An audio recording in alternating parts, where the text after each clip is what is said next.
I'm Cassidy Quinn. For everyone that's watching, welcome to another edition of KGW's Digital Q&A. We had some audio issues, some technical difficulties, which is, maybe what our brains feel like sometimes. I feel like sometimes my brain, depression and anxiety are things that I deal with every day of my life, and I feel like sometimes I need to reboot my brain and just start over, turn the page. So that's what we are doing on today's Digital Q&A. If you are just joining us, or you have been joining us, but you couldn't hear what we were saying very important things about mental health and how we can all cope, how we can notice these issues popping up in ourselves and those around us. So here is what we are doing today for our mental health check-in. That's really what this is for all of us. It's a Q&A. We have two experts on the line from the National Alliance on Mental Illness and Lines for Life right here in Oregon. The three main topics we're going to talk about is, number one, how is everyone doing? How are you guys doing? If you're watching on KGW.com, on our Facebook, our YouTube, our Twitter right now,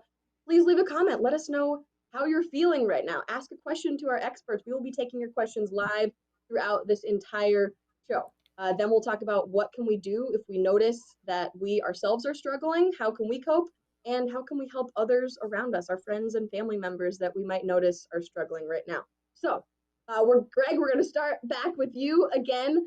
You are with Lines for Life, which is a suicide prevention group. What is the sense you have been getting from people in this time right now? Yeah. So thanks for having me. So we're definitely receiving a lot of calls where people are mentioning COVID-19. In fact, I'd say the majority of the calls that come in, people are talking about COVID-19. That is not necessarily the reason why they're calling in. They very often are having just kind of regular stressors that are coming up, whether it's emotional, anxiety, depression, some family problems. But what we're noting is that if it's not in the forefront, it's at least in the background of most calls that come in. So, for example, we often have teens who call in on our youth line, and what might be different right now is that when a youth calls in about having problems with school or whatever it is that's going on, that we're not able to get them to tap into some of the usual things that they might do for self-care. So, for example, going out and hanging out with their friends might not be an option right now for them. So COVID-19 is definitely making it challenging for people to access the things that they traditionally would have done to take better care of themselves. Absolutely. Seems like everything has changed right now. So even just the ways we take care of ourselves. Chris, you're with NAMI, the National Alliance on Mental Illness. What's the sense you have gotten from people that have been calling you guys? Yeah, sure. So essentially, we have kind of two cohorts of folks. You have individuals, families, kids who already had underlying mental health conditions, anxiety, depression, you name it. And what is occurring is all this stress, the accumulation of anxiety, the disruption to daily living, all this uncertainty is taking its toll on people. And we sort of term it as people shelter in place, they're also suffering in place. And so the danger is their conditions are deteriorating, their symptoms are getting worse. And so it's working with that population and trying to figure out how do you stay in some level of stability so you don't get worse. And then you have a whole bunch of people coming forward who otherwise would never have come forward with any kind of symptoms, but it's entirely due to COVID-19 and the impacts. And again, that accumulation of anxiety and stress, stress being a very normal reaction to the disruptions we're encountering, but it's much like a major natural disaster. It's that accumulation over time and the toll it takes on people's mental health. And it really is working with those folks. This is all new to them. It's a mystery. They're very scared. They're uncertain about reaching out. They're worried about being judged. And it's trying to help them to understand this is a very normal reaction. And there are pathways to assistance to help you at least maintain some level of stability until life has some semblance of normalcy. Absolutely. Well, first of all, thank you both for all of the work that you do. I should have started out with that, for making people, getting rid of the stigma and making people feel like that it is okay. It is okay to pick up the phone. It is okay to look for help and look for resources. And if you're feeling different things in your brain, that's okay. You just have to check in. So what are some of the symptoms that we should be watching out for, Greg, if we're noticing some new feelings of depression or anxiety or anything like that right now? Yeah. So, I mean, a couple things I think that everyone should be aware of, or loved ones should be aware of if they're seeing this, and people that they're close with. And that's, I'd start with changes in energy level. You know, any changes in sleep. So if somebody's sleeping much more than they normally would, or they're having problems sleeping. Changes in appetite often can be a sign that, okay, something's going on, something's not quite right. Frequent headaches, persistent worry, perseverating about things that you can't kind of get your brain to stop thinking about. Increased use of drugs and alcohol is definitely something that I think paying close attention to right now in particular.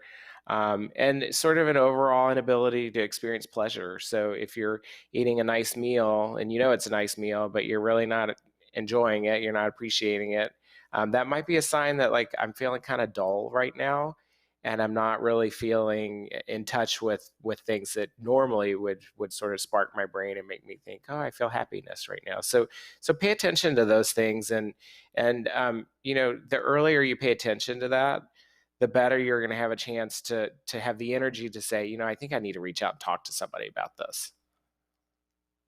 And is that what you would suggest? You know, if people do start noticing those feelings in themselves or the people around us, then just reach out, pick up the phone, call one of the resources, one of the organizations that will talk.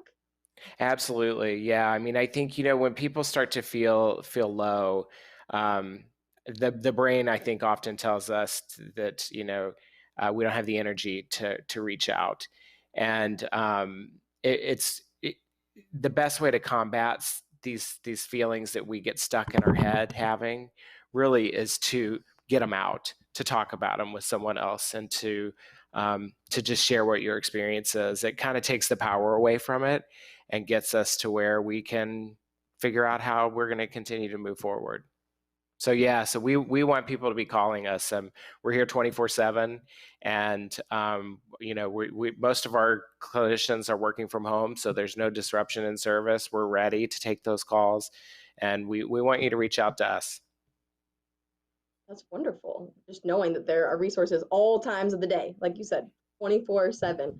Uh, Chris, you have actually spent some time on the phones with people. You've heard from people that kind of just do want to talk. Isolation is a big thing right now. How are you helping people through that right now? Yeah, you know, you're right. Isolation is a big thing, and in, you know, a crisis line notwithstanding, many of the things, as you notice things, and many of what Greg's identified, we're all experiencing. So is that a crisis? Is that just a normal reaction to a natural disaster, in a sense, which is the closest equivalent?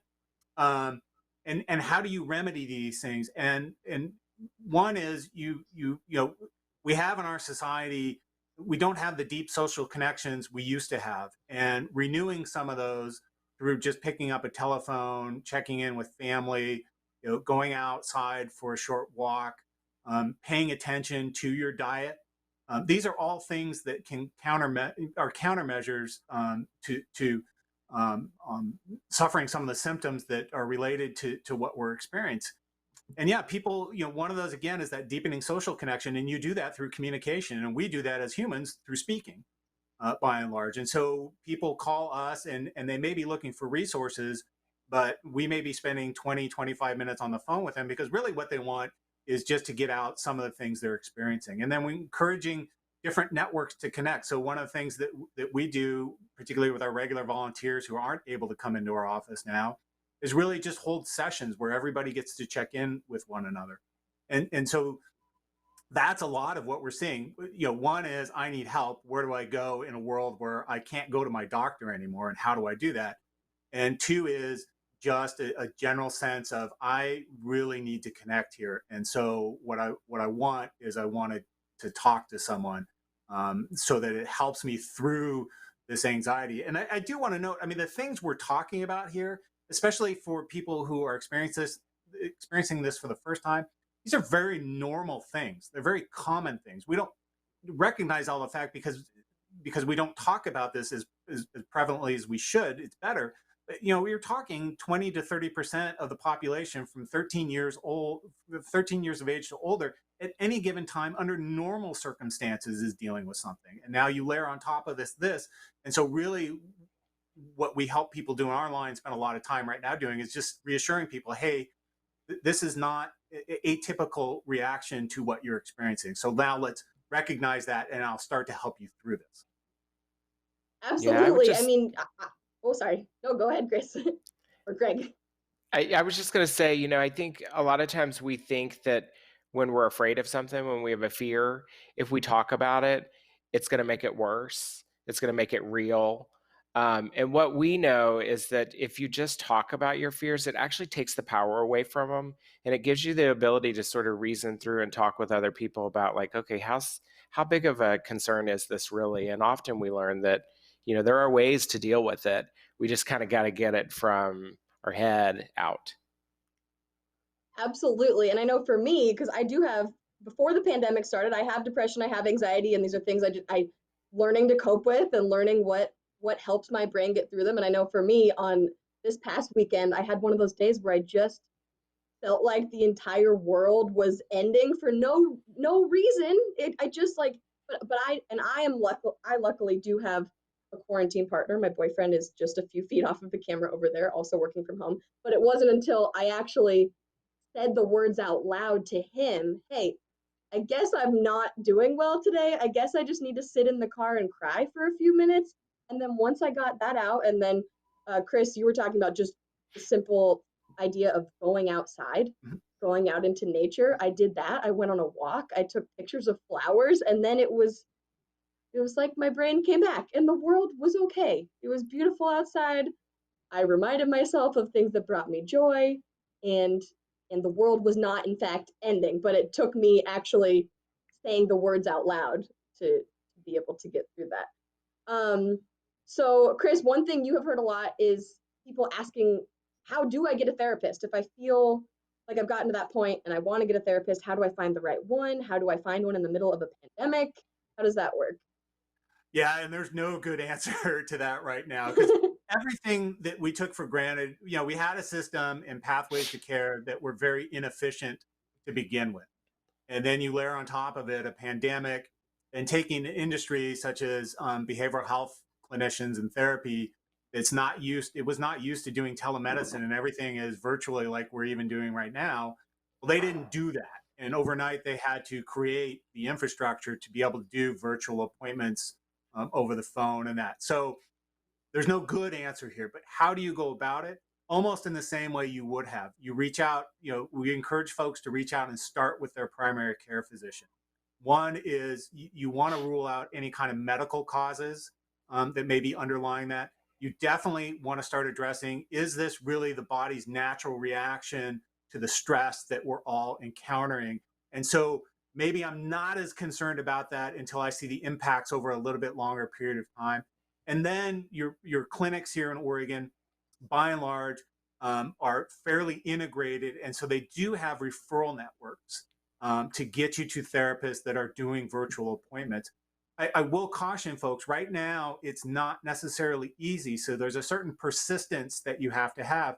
But then that's where an organization like mine can come in and help you on that journey, because by and large, what we do, we have our helpline, but we have online support groups, and we have other services where you connect with peers just like you, right? So if I'm someone who lives with a mental health disorder, I will connect with others who have mental health disorders. If I'm a parent who has children with behavioral health disorders, I'm going to network with other parents.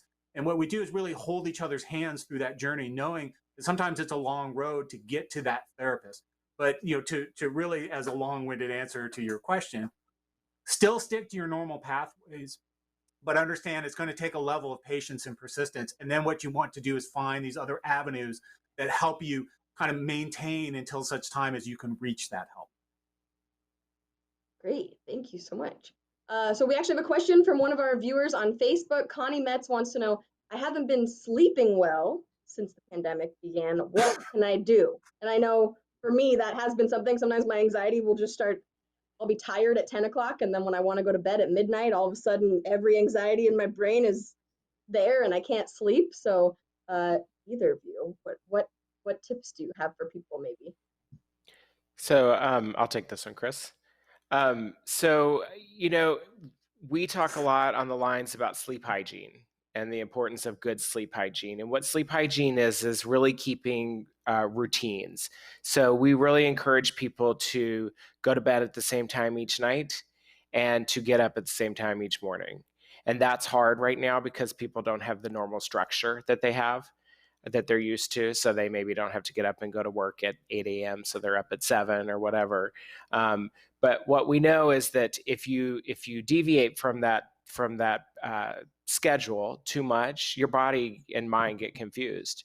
And so you're going to have a hard time going to sleep that night if you sleep too late in the morning, for example. We also talk about, trying to get some exercise during the day really does help a lot. Leaving the house really does, I think, help to alleviate some of those. So if you, for example, lay on your couch all day long and then it's time to go to bed, your mind and body are going to be like, well, wait, I've been laying on the couch all day today. Why I'm not ready to go to sleep. So that's probably not going to work. So try to be as active as you can during the day. And if you're finding that you're having a hard time, so a couple more things. One is like, don't watch TV in bed. We all want to do that.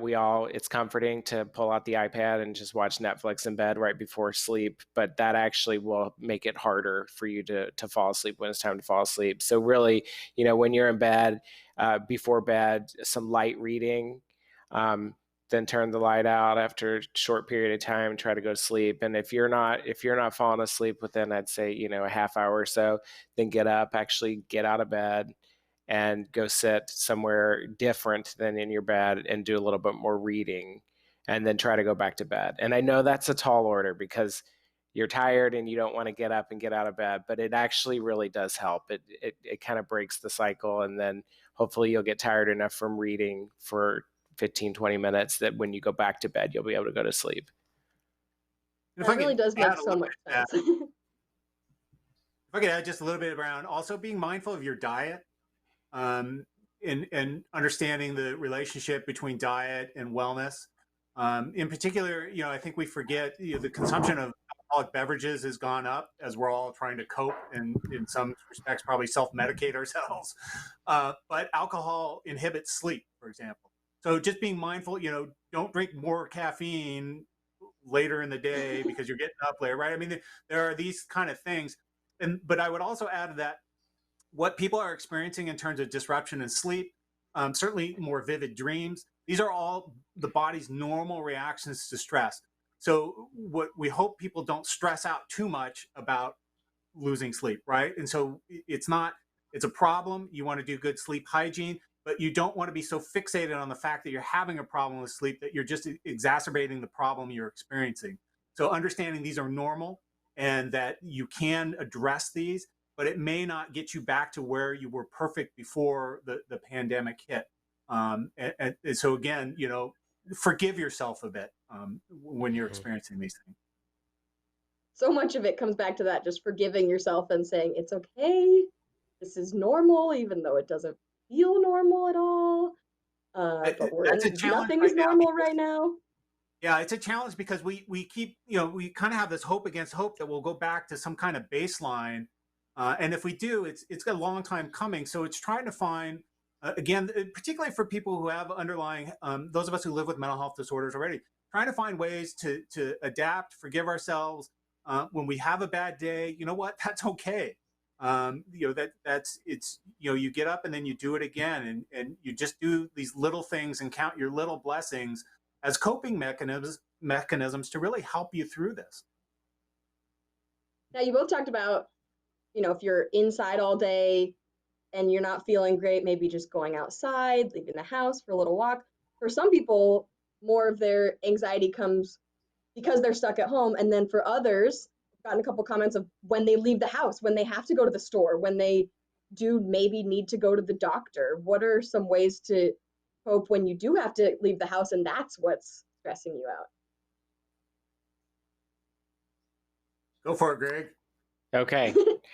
Um, well, yeah, I mean, I think that's certainly something that we're hearing people say is that, like, for some people, it feels like going to Fred Meyer is now the highlight of the day and is like an amazingly fun experience, and for other people, it is they're really worried. They're worried that they're not going out in the world much at all, and now everybody's wearing masks, or most people are wearing masks, or the people that aren't wearing masks, they're anxious about those people. And so yeah, I mean, I think that is tough. Um, you know, I know for myself, I wear a mask when I go to the grocery store, and I use hand sanitizer after I'm done. And so, just taking the precautions that I can take makes me feel some semblance of like um, I'm doing everything I can to stay safe and keep my loved ones safe. Um, but going back to something Chris was saying about being kind to ourselves, I do think there's a lot to be said about not judging ourselves about how we're doing. And so, if you find that if you're thinking to yourself, like, why am I anxious just going to Fred Meyer? That's okay. I mean, give yourself a break and recognize that, like we've all said, there's really nothing normal about this situation right now.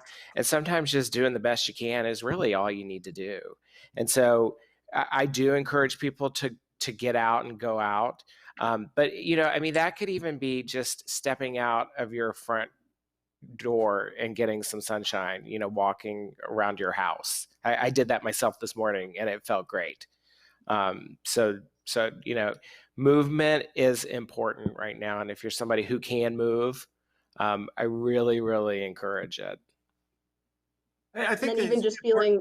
Oh, sorry. Go ahead, Greg. I think it's important also to address something you raised that we didn't touch on, which is people are stuck together, and that in and of itself creates its own conflicts. And as you think about ways to cope with that, it's pausing in your day just to express some gratitude, stopping and doing some breathing, just really simple things that will help people back down from what is a major conflict over a minor thing like how to load the dishwasher. I mean, the conflicts that are going on right now. And then when you start doing complex households where you have kids, that have really complex needs. We've worked with a lot of families where moving to this online learning environment just has not worked for the kids, right? There is just no way. And rather than try to stress their way through it, they have just given their family permission. You know what? We're not doing online learning. We're giving up this semester. It's done. And their families are then able to heal themselves. And so it's giving people permission to say, you know what? We're going to take care of ourselves.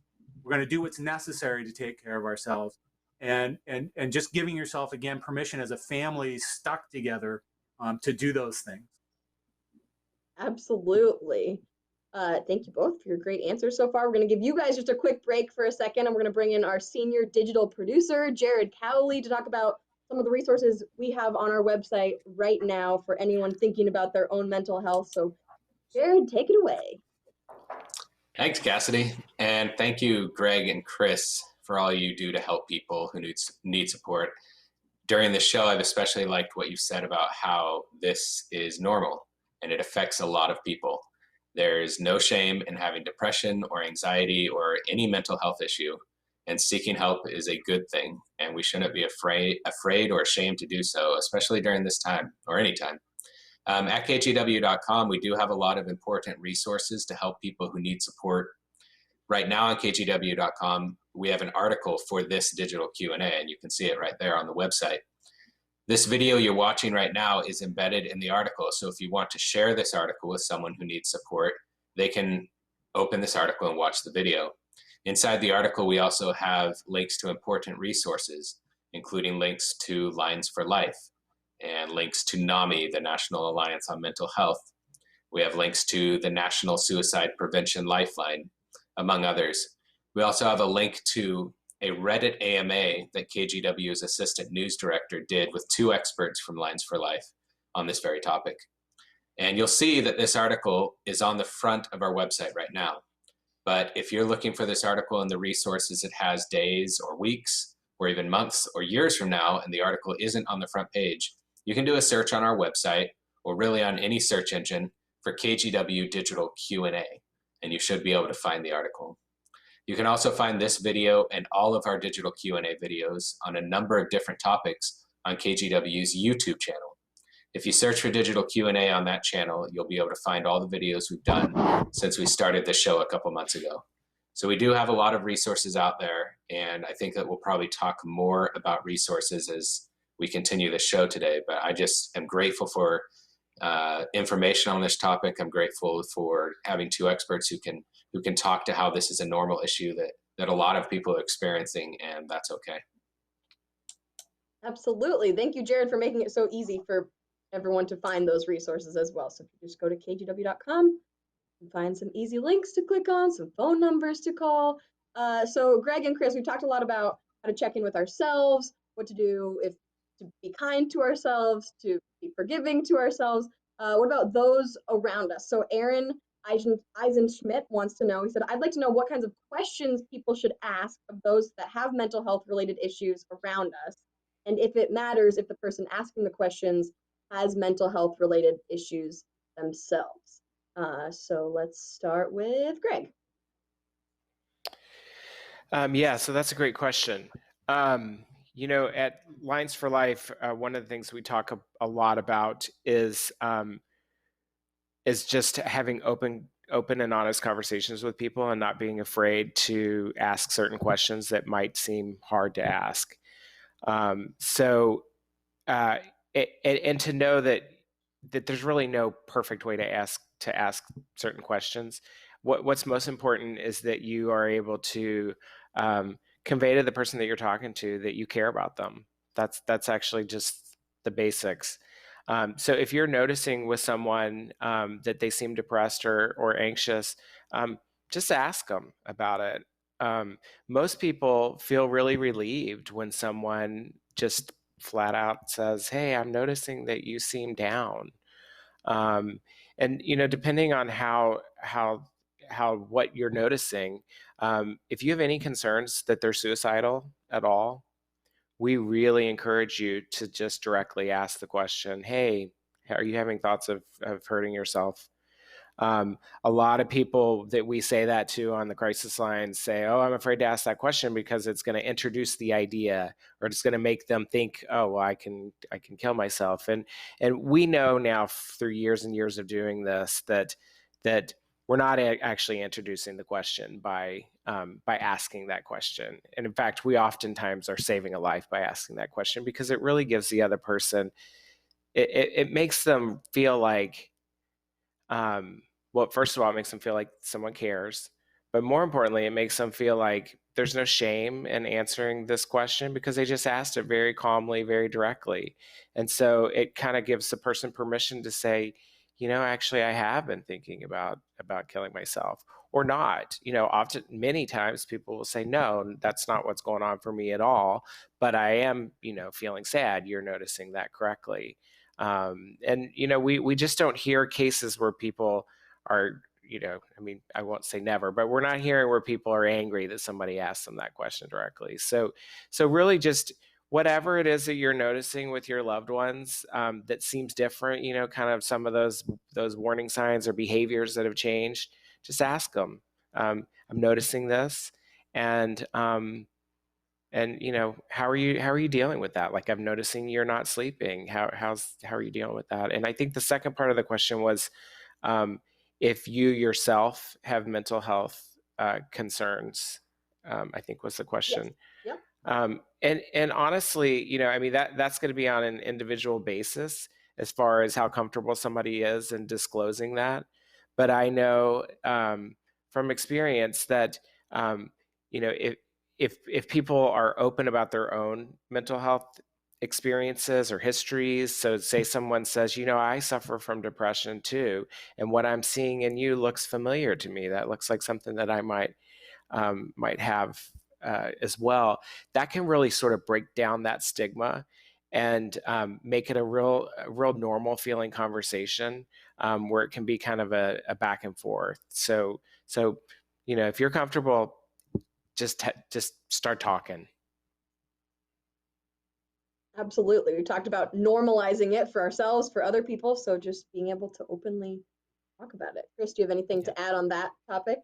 Yeah, it's, a couple of things. One is, I think Greg touched on this. If you're really concerned about a loved one or a friend, and particularly if you feel like they're at risk of self-harm, the crisis line, suicide crisis line, is there for you as well. So they can help you. We often think a crisis line is just for the person in crisis and they're the person that needs to call. Actually, if your family, your friend, and you want to get some reassurance about what that engagement strategy should look like because you're concerned, they're there for you as well. The second thing to keep a note is you don't have to problem solve. So because you're concerned about someone, show them your empathy, ask the questions, make your observations, and then go ahead and listen. But it's not contingent upon you to solve the problem. Oftentimes, we want to try to problem solve with people. People are feeling what they're feeling. And what you're there is not to solve the problem. You're there to be supportive. You're there to share that you care. And that if there is something you can do, such as, okay, maybe I'm admitting that, I have had suicidal ideation, be able to say, hey, can I connect you to, can we call the crisis line, for example? It's not your job to solve their sleep issue. It's not your job to get them to a therapist. It's not your job to make all these kind of suggestions. All you have to do as a friend or loved one is just be supportive, just listen, share that concern. And oftentimes for those of us that live with mental health disorders, that makes a world of difference in us being able to really kind of process what we're going through. And then as a consequence, pursue pathways to help. Well, and you both have touched on this, it's not by asking the questions and talking about it, you are not the one causing those thoughts. You're not going to make, hey, are you feeling depressed? You're not going to all of a sudden make them have depression or have anxiety. How do we also take care of ourselves when those around us are struggling? What are some important things for us to do for ourselves? Greg, we'll start with you. Yeah, well, I mean, I think Chris brings up a great point, which is that a lot of our callers are not calling about themselves. They're actually calling about their loved ones. And so, when someone like that calls, we at the crisis lines try to do a good job of supporting the person who's trying to support somebody else, and trying to offer them suggestions of not only how to help their loved one, but really they're calling and so they're struggling with it as well. And so we talk with that person about, like, okay, how are you practicing self-care while dealing with this stressful thing where your loved one is really struggling. And so we really try to put a lot of emphasis on how do you, if you're almost an emotional caregiver at certain times, and how are you going to get through this. And I think what Chris was saying is right, that oftentimes there's not a clear way to fix it, which is what most of us want to do. We want to be able to tell somebody, like, here's the recipe of how to fix this and solve it. It's really just about listening. And so people that are concerned about loved ones are also sometimes in crisis because they're so worried about their loved ones. And so we want them to call us. And that's what we're here for 24/7. I think it's important to just practice wellness in general as a caregiver. So, we see this a lot with parents with school-age kids. You see this a lot with family members who have adult loved one living with very serious mental illness, is understanding the things we talk about by general wellness also work for caregivers. And that as a caregiver or somebody concerned, particularly if you're really supporting someone, it's much like the analogy being, when you're on an airplane and, the oxygen is gone and the mask drop, what do they instruct you to do? Put it on yourself first before you put it on your child. Because if you don't take care of yourself first, you won't be there to care for your family or loved one. And it can be as simple, I was on an exercise the other day where they helped us practice 4-second breathing, right? 4 seconds in, hold 4 seconds, 4 seconds out. And something as kind of stupid sounding as that and simple actually has profound impacts on the stresses we encounter. And so it's these simple things that you need to practice yourself if you're going to be able to successfully support a loved one. Yeah, just remembering to breathe seems so obvious, but it's a thing that you have to remember sometimes. Are there any other quick or little seemingly simple things that we can do to cope? You know, if we're in the middle of the day and we all of a sudden are feeling super anxious or super sad, little ways to reset. You talked about going outside. We've seen some people commenting that they're also going out and taking some pictures of flowers, working on a puzzle, snuggling with their cats. What other little simple things can people do that we might not think of, even though they might seem obvious? I think it's just remembering moments, just stop, right? Take a breath, enjoy that photo. I mean, we at our house, we had some birds starting a nest under our eave. And normally I'd be thinking, wow, this is really going to be annoying, and I'm going to be cleaning up a mess all summer long. And yet I find myself watching these birds go back and forth as they get food and other forage to build their nest. And that simple moment in the morning when I watch that and the joy it actually brings. So it's finding those kind of things, knowing that they're going to be very small blessings and little moments. But those are, I think, and we're finding this with our callers as well. Finding those things will be critical to your ongoing wellness, particularly as this goes on and on and on without an end date certain for us. Yeah, another thing that we're really encouraging people to do is sort of limit their media, sometimes social media, and news consumption. We're in an interesting time right now because this is an election year. And we're also everyone's watching the news, trying to figure out what's going to happen with COVID. When's the vaccine going to come out? When can we travel? When's the economy going to get better? All these things that we're all really curious about. And I'm not someone who says like completely check out, because I think information can be great for our mental health, but we're definitely hearing from a lot of people who can't seem to figure out how to turn it off. It's almost becomes like an obsession to keep watching the news cycle over and over, waiting to hear answers, and there just aren't answers coming out yet fast enough. And so trying to kind of pull back from some of that news consumption, and even social media, which I think can be a great connecting tool. I mean, I know I've connected with people even during this COVID stuff that people I haven't heard from in a long time, which has been great. But if you're involved in some social media that gets political all the time, that can be a real downer. So really trying to find other ways to fill your time that are positive. And again, like we've said multiple times, for me, going outside has been the best remedy. Absolutely. I know for me, the first couple of weeks of the stay-at-home order, when I started working from home, my anxiety levels went through the roof because there was so much new information about the virus that seemed like it was coming all the time. And so it felt like if I stopped looking at my phone for 2 minutes, something was going to change and I wouldn't have seen it. And then, oh my gosh, now I'm going to die. But then after a couple of weeks, when I realized, okay, I think I have enough information, like you were saying earlier, Greg, I know that I'm going to wear a mask when I go somewhere. I'm going to use my hand sanitizer. I'm going to wash my hands before I go. And when I come back home and not touch my face, and I'm going to do everything I can that's in my control. And I know enough information.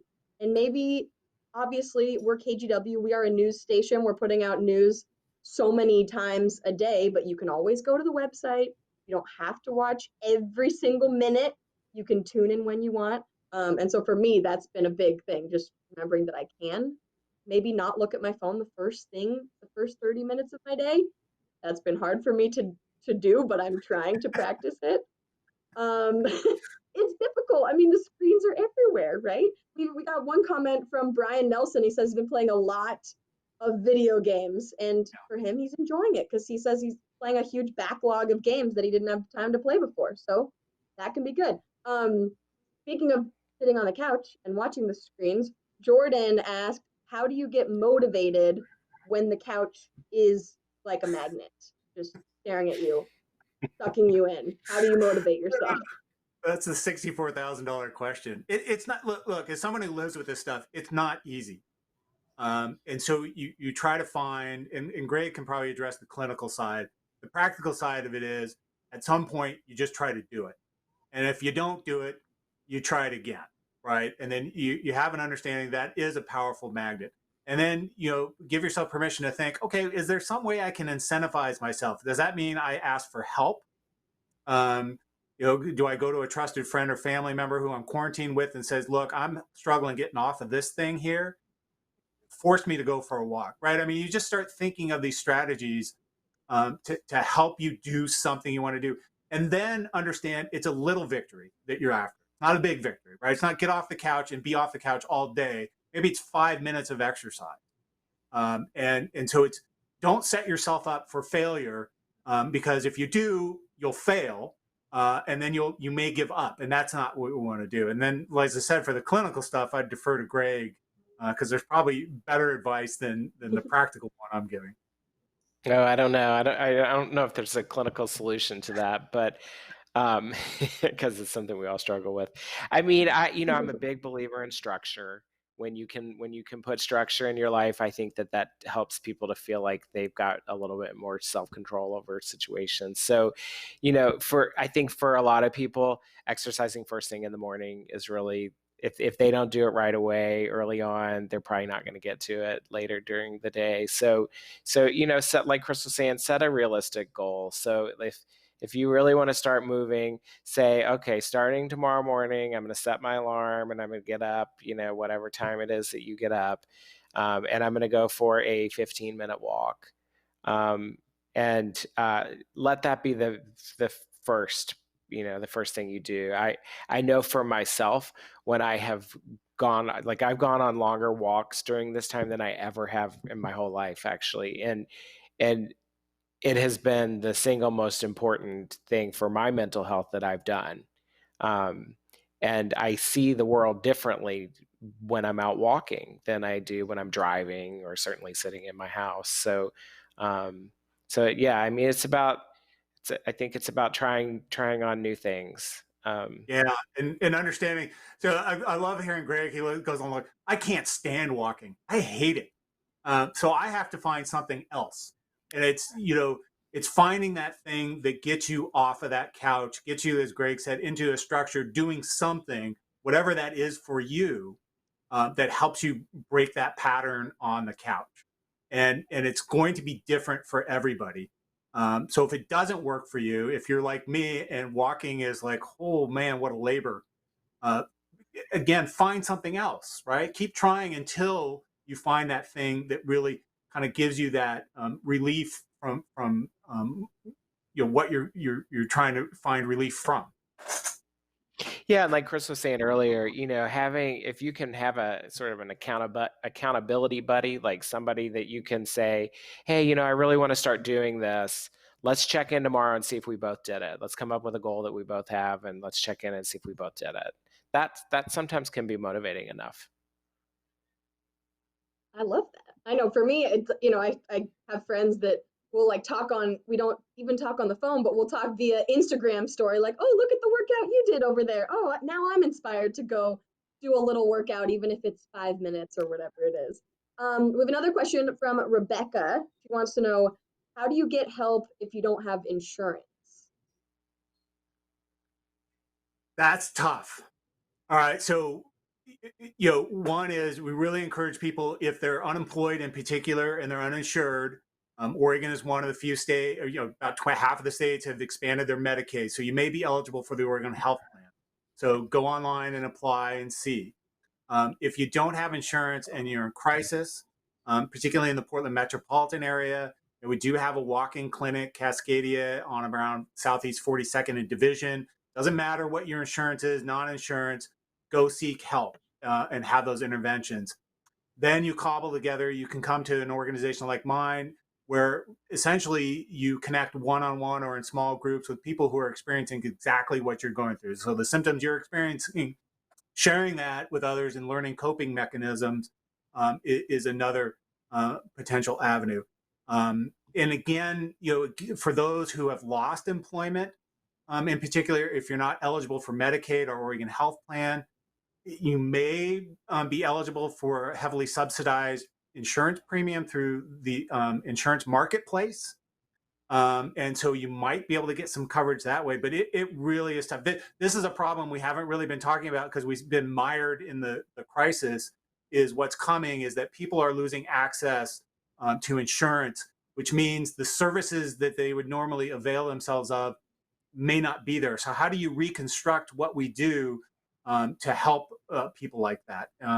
But I would encourage the questioner also to reach out to an organization like mine at the helpline, and we might be able to walk through what kind of resources that she needs, even though she doesn't have insurance, and try to get her to those resources. Amazing. Thank you guys again for all of the work you do, connecting people with resources, making them feel better. Do you want to point out in our article on kgw.com about this mental health check-in Q&A that we're doing right now? We have a lot of resources in there, including a link to how to apply for Medicaid. There's also an article on our website about Cascadia, and it's all linked right here on the front page of kgw.com in this mental health check-in article right now. So you don't have to go do it right there. It will be there all day. You don't have to do it right this second.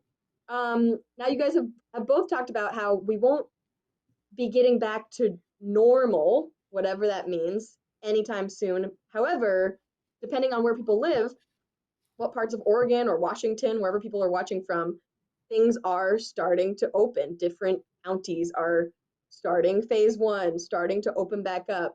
And that, I'm sure, will cause a lot of anxiety for people and stress. What can we do when things start to open back up? Maybe we have to start leaving the house to go to work. We are going to get our haircut. Maybe that is super stressful. What tips would you guys have for people coping when we do start to go back to normal, or our new normal, different levels of normal? Yeah, so I mean, I think, we're encouraging people to either look at the CDC website or the Oregon Health Authority website to stay most up to date on sort of universal precautions around things like this.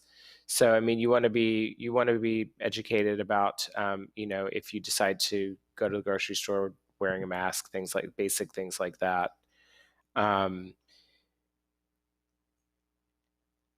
Yeah, that's a tough question. I think it's understanding that none of this is going to feel the same, or it will be rare that any of this feels the same. And just sharing an anecdote, I was on a phone call with the behavioral health director for the state of Oregon, and we were both sharing our experiences walking into a grocery store where there were more people than we thought was prudent. We're wearing masks, everybody's wearing masks. And we shared the story. We both turned around in our respective stores, right, totally separately, and got out of there. And 3 months ago, I could never imagine feeling that level of anxiety just by entering a store. And so I think the biggest thing, as Greg said, is consuming good information, not looking to social media and conspiracy theories and those kind of things. Kind of understanding there are places where there's good information that's the best knowledge we have available, and trying to absorb that knowledge, putting that into practice when you do venture out, and then understanding none of this is going to feel the same way. And you raise a good point. People are going to start going back to workplaces where it's going to be uncertain, is that workplace really safe? And we're going to have to confront that in some fashion, but I don't know that we have tips or real answers to that, because we've never really encountered that before. So some of this we will have to muddle through. Right, and just as you guys have kept reminding people, it's not normal. We're not going back to normal, and so just because one thing goes back to what you were doing before, it doesn't mean stop your self-care, stop checking in on the people around you. Right? I mean, just keep doing the same things that you are already doing while you're at home. We're going to wrap up in just a couple minutes here, but is there anything else you want to make sure either of you to share with our viewers right now who might be going through something or have people around them struggling right now, or any resources that you guys have that we did not mention yet? I would just say, we talk a lot about social distancing, and at Lines for Life, we actually talk more about social connection and physical distancing, and how incredibly important it is right now, more than ever, to not be socially distant from loved ones, and to try to find ways to connect that are safe. So if you're someone who's struggling yourself, reach out to people that you can. And if you don't have anyone to reach out to right now that you feel comfortable, call us. Call us any time. And if you're someone who is doing really well, you feel like, hey, I'm doing all right during this, pull out your phone and go through your contacts and think about the people, your neighbors, friends, family that might be having a hard time right now, because really staying connected during this abnormal, strange, and challenging time is one of the most important things that we can do to combat getting through it. Yeah, I would agree. I mean, I think looking for opportunities to deepen social connections, but understanding if you really are experiencing despondency or anxiety or other symptoms that are really interfering with your ability to kind of navigate daily living, it's going to feel like an insurmountable task to reach out, but do it. Lines for Life is there, NAMI's there. There are a number of different resources, friends, neighbors, family members. Those of us who live with these things understand how big of a hurdle that feels like when our symptoms are at their worst, just to acknowledge we're having a problem and actually do something simple like reach out. So it isn't necessarily an easy thing to do, but do it. We're there and we understand what you're going through and can help you through that. Absolutely. And we were just showing so many resources on the screen from NAMI, from Lines for Life. And the amazing thing that I've learned from you guys is that, well, I've learned a lot of amazing things in the last hour talking to you guys, but there are separate types of resources. You have the senior loneliness line, you have the crisis line if you are in that moment of crisis and really need help in that moment. There's the teen line, so it really can differ age groups, everything like that can play into it as well, right? And there's different resources for each group of people. Yeah, there are a ton of resources out there, and they're all by and large peer-based. So, if you're a teen, you will be texting with other teens. If you're a senior citizen, you're going to be talking probably to other senior citizens. We have a resource called Reach Out Oregon. It's for parents and caregivers with school-age kids with behavioral health issues. You will be talking to other parents. And in our world, that peer interaction has so much therapeutic value that it's immeasurable. And so there is something out there generally that may be helpful for you. Greg, anything to add? Just make sure I don't leave you out there. No, I think I've covered all I've got. Amazing. Do you have any kind of message you just want to share with people, for everyone still watching right now, just a message of hope, something to keep in mind as they go about the rest of these days? Well, we're sharing with a lot of our folks, and again, we work with a lot of people who have underlying, they've already had a mental health condition, is hanging on is okay. We don't have to be optimistic, pie in the sky, bluebirds of happiness. That this is something that it's okay to endure, to have bad days and good days, and that what we're all trying to do is support one another to the end that we hope comes sooner rather than later. Yeah, I think the only thing I would add is just that, we are hearing on our crisis lines, we're hearing incredible stories of resiliency, and we're hearing all kinds of really creative things that people are trying or doing or connecting with others for the first time. And so, so I think we've said connection, if you can make it, whether it's with us at a crisis line, or with others, that's it's been really cool to see. And you both talked about even just, picking up the phone to someone that maybe someone you haven't seen or talked to in years, and remembering that really everyone is in the same, we're all at home right now. We're all doing these, even live television is now done via our webcams on our computer. I keep thinking, oh, I can call anybody, as long as you remember what time zone they're in and that you're not going to wake them up in the middle of the night. Like everyone's doing the same thing, and they all have time, and they'll probably answer the phone and so you can check in with everybody. So thank you so much again, Greg and Chris from the National Alliance on Mental Illness and Lines for Life. Thank you everyone who's watched and comments and shared with us on this mental health check-in, how you are doing right now. Again, you can always find the links and the phone numbers to all of those helpful resources at kgw.com. It's on the homepage right now, and we will be back with you for another KGW Digital Q&A next Thursday at noon, same time, same place, except for it will be from Galen's house next week. So I'm Cassidy Quinn from KGW, and from all of us here, have a wonderful day. Do something to be nice to your brain. Thank you. Thanks, Cassidy.